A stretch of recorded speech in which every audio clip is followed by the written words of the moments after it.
Welcome student, welcome to the Bharadwaj Academy. और आज के इस लेक्चर में हम क्या पढ़ने वाले हैं, तो we will discuss about chapter number 4 class 11। Class कौन सी है आपके पास? 11।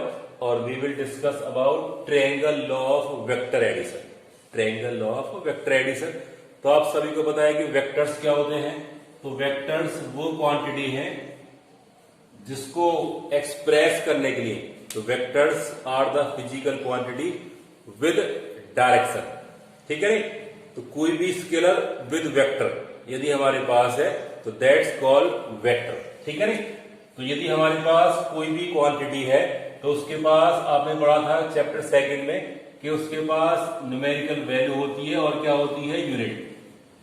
ठीक है नहीं? तो इस चीज को हम फिजिकल क्वांटिटी कहते हैं। अगर हमने क्या लिखा यहाँ पे 10 न्यूटन, तो दिस इज द फोर्स और एनी फिजिकल क्वांटिटी। अब हमें देखना है कि 10 न्यूटन को फोर्स को एक्सप्रेस करने के लिए क्या कुछ और भी चाहिए। तो इस चीज को हम क्या बोलते हैं? इसका मैग्नीट्यूड। क्या बोलेंगे इसका? मैग्नीट्यूड। ठीक है ना? अब यदि मानो इसको साथ में क्या चाहिए? डायरेक्शन चाहिए। क्या चाहिए? Plus direction. तो उसका मतलब क्या है? This will be vector quantity. अब देखिए, मानो अगर हमारे पास ये एक डस्टर है, अब मैंने जो है इसको ऐसे करा, तो एक फोर्स लगाया, एक वही फोर्स मैंने आपको इधर लगाया, एक ऐसे लगाया, एक ऐसे लगाया, तो इस डस्टर के साथ जो इंपैक्ट हो रहा है, जो रिजल्ट आ रहा है वो डिफरेंट आ रहा है। इसका मतलब क्या है कि जो ये हमारा फोर्स है, जब तक आप ये ना बताओ कि किधर लग रहा है, तब तक इसको एक्सप्रेस करना आसान नहीं है। तो इसलिए कहते हैं this is a vector quantity. This is a vector quantity. तो आपको याद है एग्जांपल्स में क्या आते हैं? सबसे पहले आपका फोर्स ही हो गया, और सबसे ज्यादा जो मोस्ट कॉमन है वो क्या होता है? डिस्प्लेसमेंट। तो displacement is a vector quantity. Velocity, इससे जो रिलेट करती है वो सारी की सारी क्या है? Vector quantity. वेलोसिटी, एक्सेलरेशन, तो these all are the vector quantity. ठीक है रे? तो वेक्टर क्वांटिटी के बारे में हम सभी जानते हैं, और अगर आप नहीं जानते तो इस समय लास्ट लेक्चर जो था वेक्टर्स के ऊपर, वो आप पूरा का पूरा डिस्क्रिप्शन में उसकी लिंक दे रखी है, आप उसको पूरा का पूरा क्या है देख सकते हैं। अब हम क्या पढ़ते हैं? वेक्टर्स का ट्रायंगल लॉ। तो अब देखिए, हम पढ़ते हैं वेक्टर्स का ट्रायंगल लॉ। तो ट्रायंगल लॉ का मतलब क्या है कि हमारे पास एक वेक्टर क्या है? दिस वन, तो इसको हम लिख रहे हैं ए वेक्टर। अब देखो इस लाइन का मतलब क्या होता है। तो आपने कोई स्केल माना होगा, हम कह रहे हैं कि this is the 40 Newton force है, और ये क्या है मानो? ड्यू ईस्ट लिखा हुआ है, ड्यू ईस्ट। तो जब आप इसको बनाते हैं तो क्या करेंगे? आप इसको ऐसे ओरिजिन बनाएंगे, और ये क्या माना आपने? ईस्ट, इधर वेस्ट, इधर नॉर्थ, और यहां पे क्या माना? साउथ। तो आपने एक स्केल माना कि जो हमारा स्केल है कि this line will represent 40 Newton. तो ये जो लाइन डिपेंड कर रही है, मीन्स स्केल से आप बनाएंगे, और क्या बन गए? 40।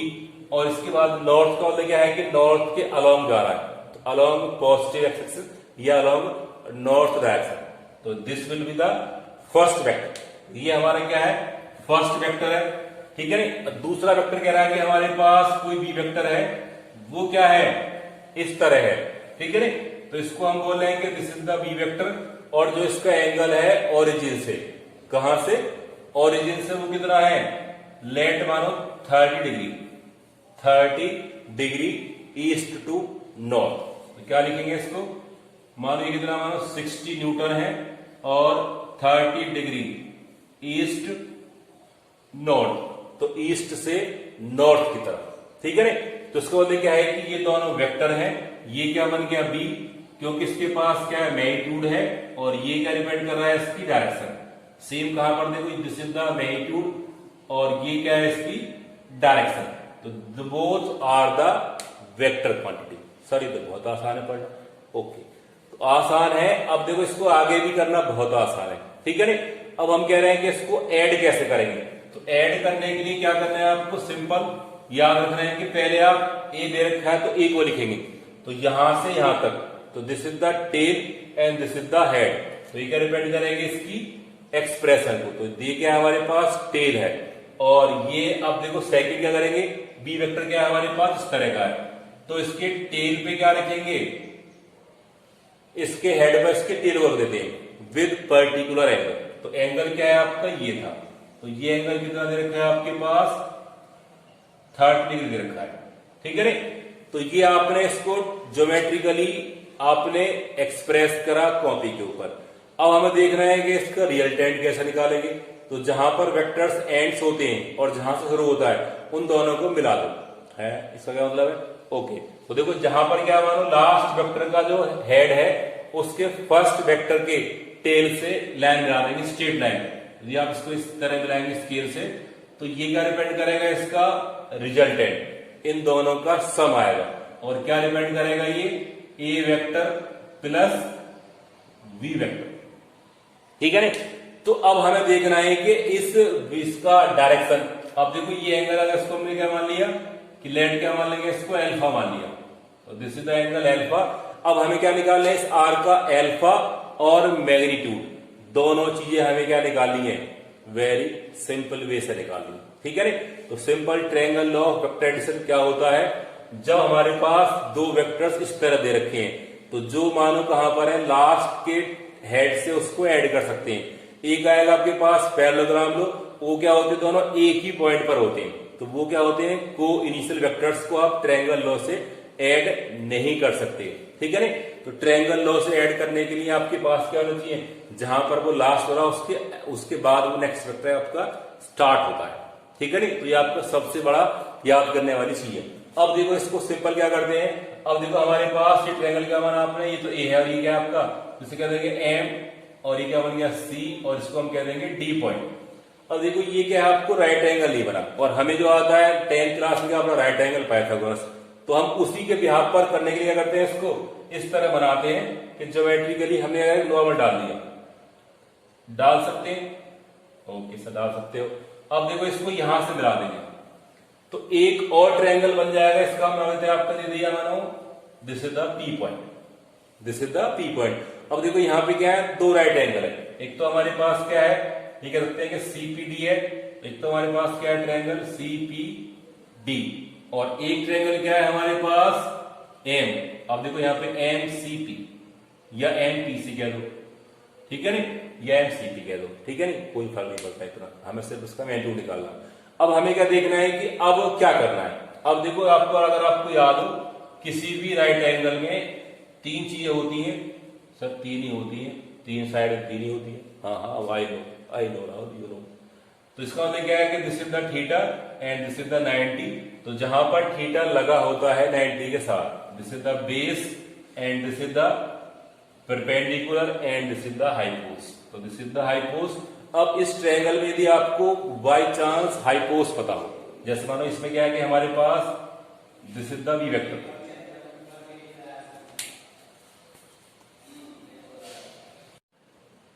तो देखिए हमारे पास ट्रायंगल बना हुआ, तो दिस इज द बेस और this is the perpendicular, this is the hypotenuse. अब जब भी आपको किसी भी राइट एंगल में अगर आपको बेस निकालना है, तो क्या निकालेंगे, बेस। तो बेस कैसे निकालेंगे, हमेशा cos थीटा से।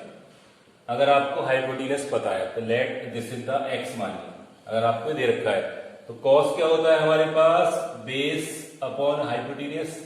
तो बेस क्या हो जाएगा, क्रॉस मल्टीप्लाई कर सकते हैं, तो बेस क्या हो जाएगा एक्स cos थीटा, और हमारे पास हाइपोस कितना दिया हुआ है एक्स, तो बेस कितना होगा हमारे पास एक्स cos थीटा, ठीक है। अब देखिए सेम हमारे पास क्या, देखो यहाँ पे दिस इज द हाइपोस और ये क्या बन जाएगा इसका बेस, तो इसको हम कह सकते हैं कि this is the B cos theta. Same condition यदि हमें क्या निकालना है, इसमें ये वाला पार्ट निकालना है, तो ये वाला पार्ट भी चाहिए, तो दिस इज द परपेंडिकुलर, तो क्या निकालेंगे इसको साइन थीटा से, तो साइन कितना होता है हमारे पास P upon H, perpendicular upon hypos. तो यहाँ पे क्या हो जाएगा, P कितना हो जाएगा आपके पास हाइपोस इंटू साइन थीटा, और ये क्या हमारे पास लेट x है, x साइन थीटा।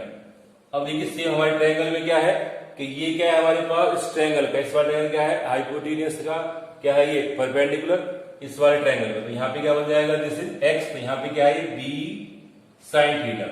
देखो ये b क्या है, इसका मैग्नीट्यूड है b वेक्टर का, ठीक है ना। अब देखिए हमारे पास ट्रायंगल बना है, इसकी सारी चीजें क्या होती है, पूरी हो जाती है।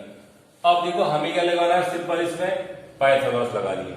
तो अगर आप देखें इस ट्रायंगल में, तो एम सी पी में आप देखेंगे तो क्या आएगा, एम सी का स्क्वायर। तो एम सी का स्क्वायर क्या हो जाएगा, सी पी का स्क्वायर प्लस एम पी का स्क्वायर। सिंपल है, ओके। अब देखो यहाँ पे क्या है, CP.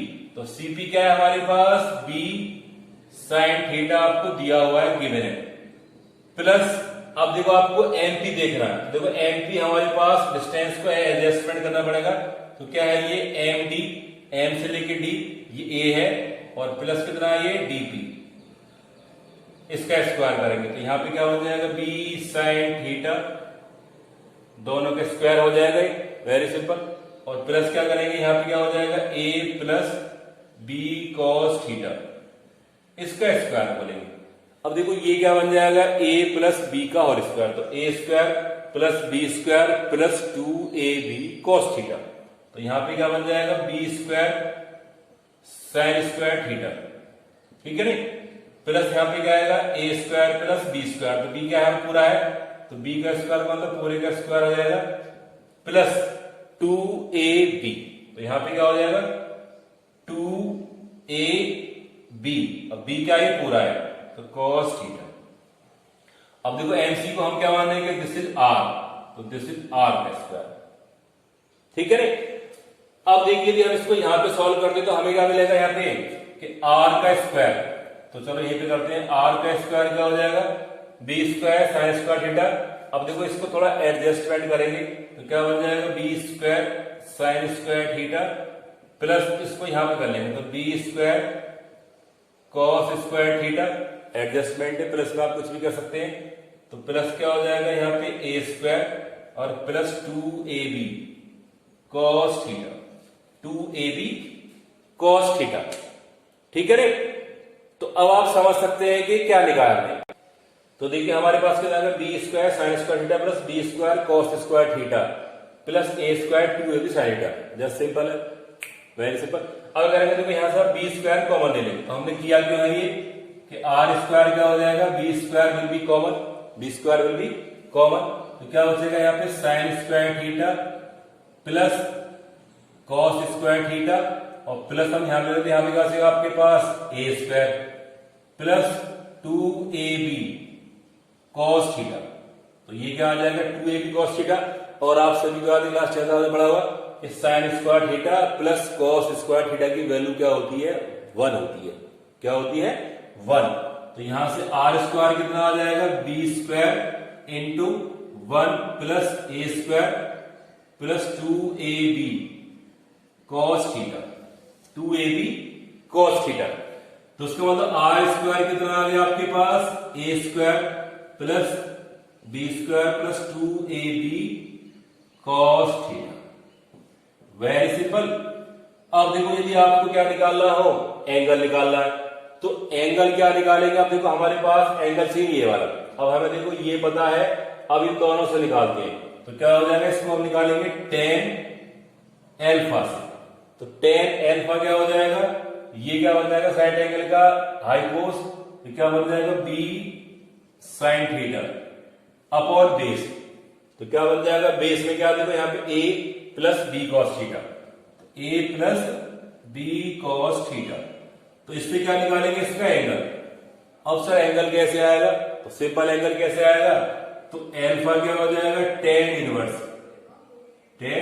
Inverse B sine theta upon A plus B cos theta, ठीक है रे। तो इस तरह क्या निकाल पाएंगे आप, ट्रायंगल लॉ से क्या निकाल पाए, किसी भी रियल टेंड का मैग्नीट्यूड, ये क्या है मैग्नीट्यूड, और ये क्या है हमारे पास डायरेक्शन, ये क्या है डायरेक्शन। अब देखो हम इस पर क्या है, कुछ प्रॉब्लम्स करते हैं, कुछ क्वेश्चंस करते हैं। पहले आप इसका स्क्रीनशॉट लीजिए, इसको नोट कीजिए।